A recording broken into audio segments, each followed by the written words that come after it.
बरकत देवता की कहानी। इस कहानी को सुनने से हमारे घर में हमेशा बरकत बनी रहती है। वैसे तो इस कहानी का आप कभी भी 7 दिन का नियम लेकर उद्यापन कर सकते हैं, लेकिन वैशाख महीना बड़ा महीना माना जाता है, तो इस महीने में इस कहानी को रोजाना सुनने से हमारे घर की गृह लक्ष्मी के हाथों में बरकत बनी रहती है तथा घर के भंडार हमेशा भरे रहते हैं। तो आइए सुनते हैं बरकत देवता की कहानी। एक गांव में एक साहूकार परिवार था। साहूकार पति पत्नी बड़े ही धार्मिक प्रवृत्ति के थे और उनके 5 बेटा बहू थे। उनके परिवार में कई पीढ़ियों तक किसी को भी बेटी नहीं हुई थी, और जब उनके 5वें बेटे के बहू को बेटी हुई तो उस पूरे परिवार की खुशी का ठिकाना नहीं रहा। उन्होंने बहुत खुशियां मनाई और पूरे गांव में लड्डू बांटे। इससे पूरे गांव को बड़ा आश्चर्य हुआ। वे कहने लगे कि बेटे के जन्म की खुशी तो हर कोई मनाता है, पर बेटी के जन्म की खुशी भी कोई इस तरह मनाता है क्या?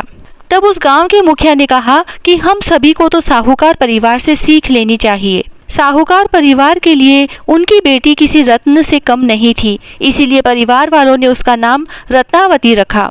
रत्नावती का पूरा परिवार बहुत ही लाड़ चाव से पालन पोषण कर रहा था। उसकी हर इच्छा को सबसे पहले पूरा किया जाता था। रत्नावती भी अपने परिवार की तरह ही बहुत ही धार्मिक प्रवृत्ति की थी। जब वह बड़ी हुई तो अपनी दादी के साथ रोजाना मंदिर जाने लगी। वह भी अपनी दादी के साथ तुलसी, केले, पीपल आदि को सींचती, सभी देवी देवताओं की पूजा करती, भजन कीर्तन करती। एक समय की बात है, जब वैशाख महीना आया तो साहूकार ने अपनी पोती के साथ मंदिर में गई। वहाँ बहुत सी औरतें वैशाख महीने की कहानी सुन रही थी, तो दोनों दादी पोती भी वहीं बैठकर कहानी सुनने लगी। अब वह रोज जाकर मंदिर बैठ जाती और कहानियाँ सुनती। एक दिन कहानी सुनाने वाली ने कहा कि मैं आज आप सबको बरकत की कहानी सुना रही हूँ। इस कहानी को सुनने के लिए 7 दिन व्रत रखें और लगातार रोजाना कहानी सुनने के बाद उद्यापन के लिए विष्णु भगवान के मंदिर में बरकत की कथा का उद्यापन करें। इससे उनके घर में कभी भी धन धान्य की कमी नहीं होगी और घर में हमेशा अन्न धन के भंडार भरे रहेंगे तथा परिवार के पुरुष तथा महिलाओं के हाथों में हमेशा बरकत बनी रहेगी। तब साहूकारनी ने भी 7 दिन तक कहानी सुनकर व्रत करने का निश्चय किया और रोजाना कहानी सुनने लगी। 7 दिन के बाद साहूकारनी ने बरकत की कथा का उद्यापन कर दिया। रत्नावती अभी बहुत छोटी थी, तो साहूकारनी ने उसकी तरफ ध्यान नहीं दिया कि उसे भी उद्यापन करवाना है। धीरे धीरे रत्नावती बड़ी हुई और जब शादी योग्य हो गई तो परिवार वालों ने अच्छा घर वर ढूंढकर उसका विवाह कर दिया। रत्नावती के ससुराल में 4 जनों का छोटा सा परिवार था, जिसमें सास, बहू, रत्नावती तथा रत्नावती का पति था। जब रत्नावती ससुराल आई तो रोजाना की अन्य कामों का जिम्मा उसे सौंपा गया तथा खाना बनाने का जिम्मा सासू माँ ने ले लिया। उसकी सास खाना बनाने के बाद सबसे पहले अपने पति को खिलाती, फिर पुत्र को खिलाती और फिर बाद में खुद खाकर बचा हुआ जो भी खुरचन बचता वह रत्नावती को दे देती थी। रत्नावती बचा कुचा खाना खाकर पानी पीकर सो जाती थी। धीरे धीरे रत्नावती कमजोर पड़ने लगी। तब एक दिन रत्नावती के पति ने रत्नावती से पूछा कि हम घर में सिर्फ 4 जने हैं, मैं अच्छा कमाता हूँ, अच्छा खाना बनता है, पर तुम रोजाना कमजोर क्यों होती जा रही हो? तुम्हें किस बात का दुख है, मुझे बताओ। तब रत्नावती बोली कि आपकी माँ आप सभी को तो भरपेट खाना खिलाती है, लेकिन मुझे बची कुची कढ़ाई की खुरचन परोस देती है। मुझे रोजाना भरपेट खाने को नहीं मिलता, इसीलिए कमजोर होती जा रही हूँ। तब उसके पति ने कहा कि मेरी माँ ऐसा क्यों करेगी? तुम कल से मेरी थाली का खाना खा लेना और तुम्हें जो खाना परोसा जाएगा वह मैं खाऊंगा। दूसरे दिन से रत्नावती का पति कोई न कोई बहाना लेकर अपने खाने की थाली को कमरे में रखकर रत्नावती को खिला देता तथा उसे जो खाना परोसा जाता वह खुद खा लेता। धीरे धीरे रत्नावती के पति का स्वास्थ्य बिगड़ने लगा।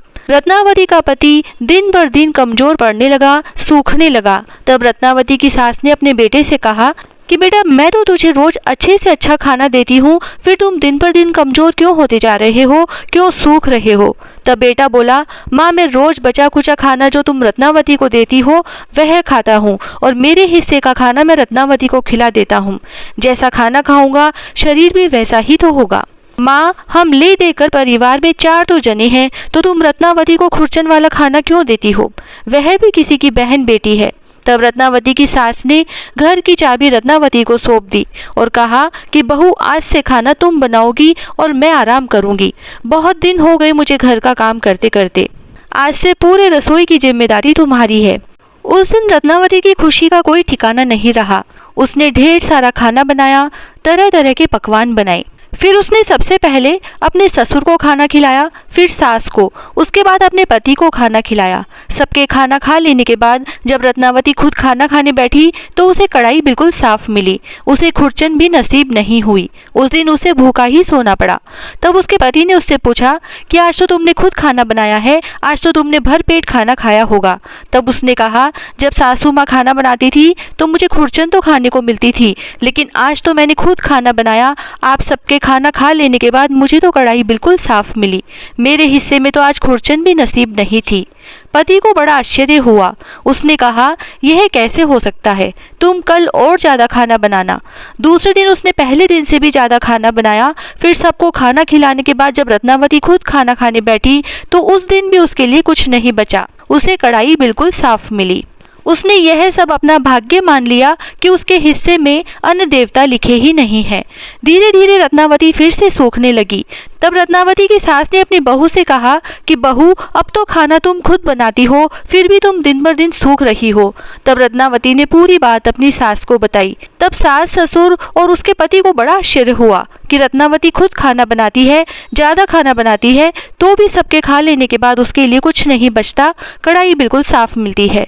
तब रत्नावती की सास ने अपने बेटे से कहा कि बेटा, तुम कुछ दिनों के लिए बहू को उसके पीहर लेकर चले जाओ, शायद वहाँ कुछ ढंग से खा लेगी तो इसका शरीर ठीक हो जाएगा। यह तो दिन बर दिन कमजोर होती जा रही है। इस तरह रत्नावती का पति रत्नावती को लेकर अपने ससुराल आ गया। जब रत्नावती मायके आई तो सभी ने रत्नावती की हालत देखी तो उनसे रहा नहीं गया और उन्होंने कहा कि बेटी, हमने इतना अच्छा परिवार देखकर तेरा विवाह किया था, तुझे किस बात का दुख है? क्या ससुराल वाले तुझे अच्छे से नहीं रखते? तब रत्नावती ने अपने परिवार वालों को बताया कि मेरे हिस्से में अन्न देवता लिखे ही नहीं है। जब मेरी सास खाना बनाती थी तो मुझे खुरचन तो खाने को मिल जाती थी, लेकिन अब तो मैं खुद खाना बनाती हूँ और रोज़ ज़्यादा से ज़्यादा खाना बनाने की कोशिश करती हूँ, लेकिन हर रोज़ मेरे हिस्से में सबके खाना खा लेने के बाद कुछ बचता ही नहीं है। अन्न देवता मुझसे रूठ गए हैं और मेरे भाग्य में लिखे ही नहीं है। तब रत्नावती की दादी को पूरी बात समझ में आ गई।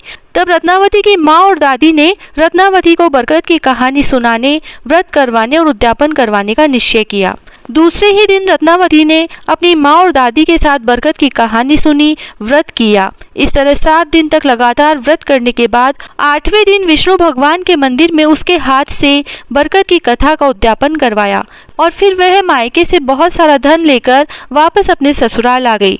जब रत्नावती ससुराल आई तो उसने अपनी सास को पूरी बात बताई कि बरकत देवता मेरे से नाराज थे और मेरे ऊपर श्राप लगा था, इसीलिए मेरी दादी माँ ने मुझे बरकत की कथा सुनाई और मुझसे 7 दिन तक व्रत करवाया तथा 8वें दिन उद्यापन करवाया। अब आज से मैं आपको कहानी सुनाऊंगी, आप हुकारा भरना। फिर रत्नावती ने अपनी सास से कहा कि आपने खाना खा लिया क्या? सास ने कहा कि बहू, तू तो भूखी रहती है, हम सब खाना कैसे खा सकते हैं?